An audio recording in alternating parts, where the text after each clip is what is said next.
दोस्तों, पेटीएम पर ये आरोप है कि वो चाइना के साथ मिलकर कुछ खिचड़ी तो जरूर पका रहा है।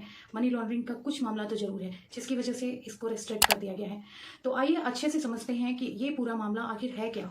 पेटीएम की शुरुआत हुई थी साल 2010 में। उस समय इसे बस मोबाइल रिचार्ज करने के लिए यूज़ किया जाता था। यानी कि तब हम बस इसमें अपने मोबाइल रिचार्ज करवाते थे या फिर अपने लैंडलाइन के बिल भरते थे। फिर धीरे धीरे पेटीएम ने अपने इस ऐप में और फीचर डाले। ने अपना पेटीएम वॉलेट लॉन्च किया जनवरी 2014 में। ऑनलाइन पेमेंट्स कर सकते थे पेटीएम को यूज़ करके। 2015 तक तो मेट्रो के recharge, electricity, gas and water bill भी इसी से भरने की सुविधा हमको मिल गई। पेटीएम के गोल्डन डेज तो 8 नवंबर 2016 के बाद से शुरू हुए। 8 नवंबर 2016 जिस दिन भारत में नोटबंदी की घोषणा की गई थी, और 8 नवंबर 2016 को जब नोटबंदी की घोषणा हुई तो उसके अगले ही दिन 9 नवंबर को सुबह पेटीएम की तरफ से सारे न्यूज़पेपर्स में कांग्रेचुलेशंस पोस्ट छपी हुई थी, वो भी फ्रंट पेज पे। इसके बाद सभी के मन में ये सवाल उठने लगे कि क्या पेटीएम का सरकार के साथ कोई लिंक है, जो उसे ये खबर सबसे पहले मालूम थी या पहले से ही मालूम थी। और यहीं से शुरू होती है पेटीएम की पहली कंट्रोवर्सी, क्योंकि सभी के मन में ये बात उठने लगी कि नोटबंदी जो कि एक सीक्रेट प्लान था सरकार का, और जिसे 8 नवंबर रात 8 बजे खुद प्रधानमंत्री द्वारा सभी को बताई गई, तो ऐसे कैसे हो गया कि 9 नवंबर की सुबह को पेटीएम का कांग्रेचुलेशंस पोस्ट सभी अखबारों में फ्रंट पेज पर छप गया। पेटीएम को पहले से ही पता था नोटबंदी के बारे में।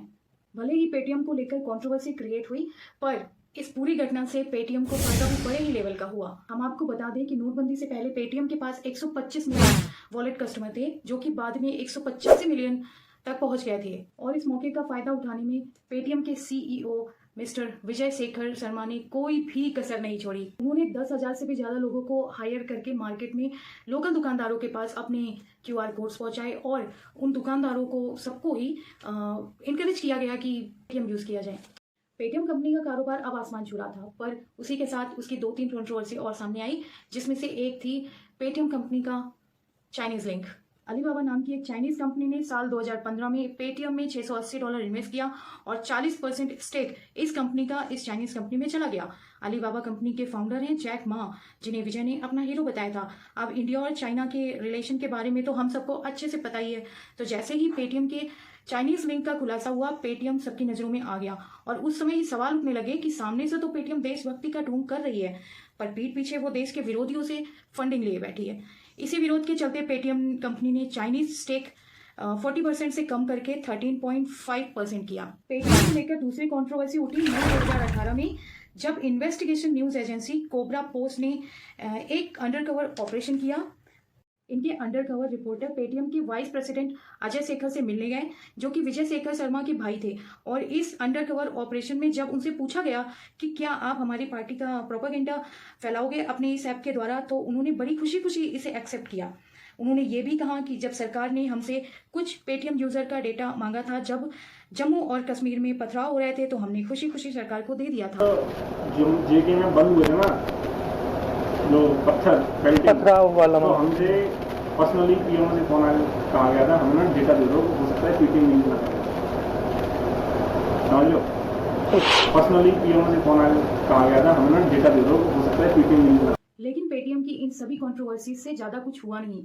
2017 में पेटीएम ने पेटीएम पेमेंट बैंक भी लॉन्च करी, जिससे अब इन्होंने बैंकिंग सर्विस भी ऑफर करनी शुरू कर दी थी। पेमेंट बैंक कुछ मायनों में एक बैंक की तरह ही होता है, जहां पर आप अपना बैंक अकाउंट बना सकते हैं, अपने पैसे डिपॉजिट कर सकते हैं, या फिर डेबिट कार्ड भी ले सकते हैं। लेकिन एक नॉर्मल बैंक के कंपैरिजन में कुछ इंपॉर्टेंट डिफरेंसेस भी होते हैं। Payments bank mostly digital service पर फोकस करते हैं, और आरबीआई रूल्स के according payments bank credit card और लोन सर्विस ऑफर नहीं कर सकते हैं। जो नॉर्मल कमर्शियल बैंक जैसे एचडीएफसी, एसबीआई, आईसीआईसीआई, इनकी कोई डिपॉजिट लिमिट नहीं होती है। आप चाहे जितना भी पैसा इन बैंक्स में डिपॉजिट करके रख सकते हैं, लेकिन पेमेंट्स बैंक को एक लिमिट रखी गई है आरबीआई के द्वारा। 2 लाख से ज़्यादा आप इन बैंक्स में डिपॉजिट करके नहीं रख सकते हैं।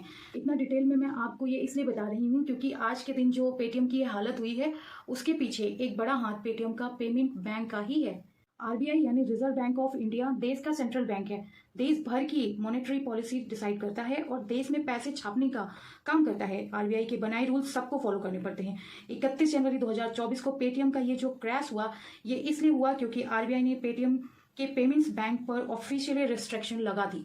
आरबीआई ने कहा कि पेटीएम का पेमेंट बैंक बार बार हमारे रूल्स को वायलेट करता रहा, परसिस्टेंट नॉन कॉम्प्लायंस इनकी तरफ से देखने को मिला, इसलिए हम अब इस बैंक पर रोक लगा रहे हैं। 29 फरवरी 2024 के बाद से पेटीएम का पेमेंट बैंक कोई नए डिपॉजिट एक्सेप्ट नहीं कर सकता है, कस्टमर अकाउंट में पैसे टॉप अप नहीं कराए जा सकते हैं, नए कस्टमर की ऑनबोर्डिंग नहीं की जा सकती है। और आरबीआई ने कहा जितने भी नोडल अकाउंट्स बने हुए हैं इस पेटीएम पेमेंट बैंक पर उन सबको बंद होना चाहिए 15 मार्च 2024 तक। यहाँ तक बात रही पेटीएम वॉलेट की, आप अपना एग्जिस्टिंग बैलेंस यूज कर सकते हो, लेकिन 29 फरवरी के बाद से कोई और पैसा उसमें डाल नहीं सकते। तो जाहिर सी बात है ये बहुत बड़ा फैसला है आरबीआई की तरफ से, और ये फैसला अचानक से नहीं लिया गया है, पेटीएम को बार बार वार्निंग दी गई जिससे पेटीएम ने नहीं समझा।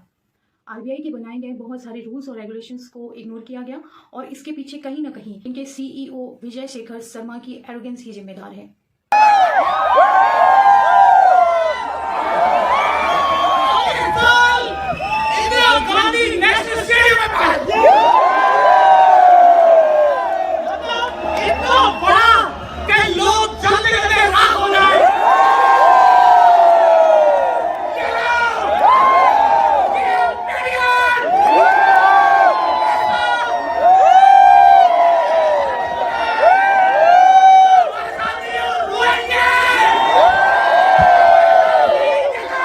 पेटीएम ने पब्लिक और आरबीआई दोनों का ही ट्रस्ट खो दिया है और अब इस ट्रस्ट को वापस पाना लगभग नामुमकिन सा है। पेटीएम के पास बस एक ही उम्मीद की किरण बाकी है कि कोई दूसरी कंपनी आकर पेटीएम के वॉलेट बिजनेस को खरीद ले, लेकिन इसके लिए आरबीआई के अप्रूवल की बहुत जरूरत होती है। अगर आपको आज की ये वीडियो पसंद आई हो तो इस वीडियो को अन्य लोगों तक शेयर करके, वीडियो को लाइक करके चैनल को सब्सक्राइब जरूर करें। और हाँ, आपका इस पूरे मामले में क्या ओपिनियन है आप कमेंट सेक्शन में जरूर बताएं। चलिए फिर मिलते हैं किसी अन्य वीडियो के साथ, किसी नई वीडियो के साथ, किसी नए मैटर के साथ। तब तक के लिए जय हिंद, जय भारत।